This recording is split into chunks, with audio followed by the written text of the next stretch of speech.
కొబ్బరి curry ready. ఒకసారి ప్రయత్నించి ఎలా వచ్చిందో కామెంట్ చేయండి. Thank you. హాయ్ వ్యూవర్స్, ఈరోజు బీట్రూట్ కొబ్బరి వేసి కర్రీ ఎలా చేసుకోవాలో చూద్దాం. ముందుగా దానికి కావాల్సిన పదార్థాలు: ఒక 2 బీట్రూట్లని ఇలా తురుముకుని ఉంచుకోవాలి. ఒక మీడియం సైజు ఉల్లిపాయ సన్నగా ముక్కలు కోసుకుని, ఒక 4 పచ్చిమిరపకాయలని ఇలా చిన్న చిన్న ముక్కలుగా తరుక్కుని ఉంచుకోవాలి. పోపు దినుసులు ఇందులో వేయడానికి: కొబ్బరి, 2 పచ్చిమిర్చి, 1 స్పూన్ జీలకర్ర, 2 ఎండుమిర్చి, ఒక 4 బాదం పలుకులు, చిన్న అల్లం ముక్క. దీన్ని బరకబరకగా మిక్సీ పట్టుకుని ఉంచుకోవాలి. ప్రాసెస్లోకి వెళ్దాం. ముందుగా బాండీ పెట్టి ఆయిల్ వేసి పోపు దినుసులు వేసుకుని బాగా వేయించుకోవాలి. ఈ పోపు దినుసులు ఇలా వేగిన తర్వాత ఇందులోనే కరివేపాకు, ఉల్లిపాయ ముక్కలు వేసుకుని బాగా దోరగా వేయించుకోవాలి.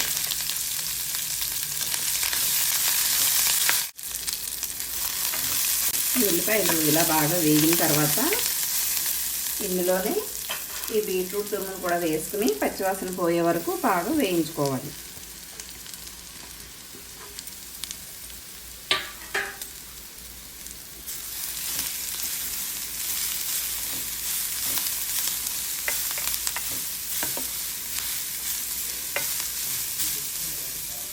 ఇప్పుడు ఈ బీట్రూట్ ఇలా బాగా వేగిన తర్వాత బాగా పచ్చివాసన పోయే వరకు వేయించుకుని, ఇప్పుడు ఇందులో మనం ఇందాక మిక్సీ పట్టుకున్న కొబ్బరి మిశ్రమాన్ని ఇందులో వేసుకుని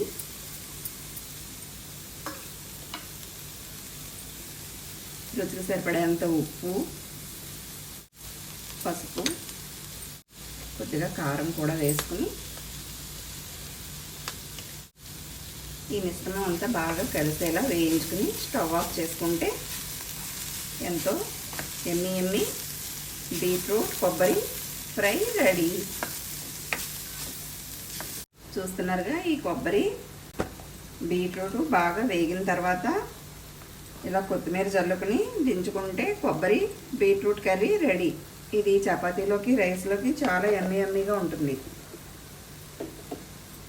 ఒకసారి ప్రయత్నించి చూసి నచ్చితే లైక్ చేసి సబ్స్క్రైబ్ చేసుకోండి. Okay, thank you. Yummy beetroot కొబ్బరి కర్రీ రెడీ.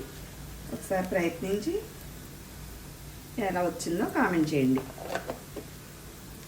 Thank you.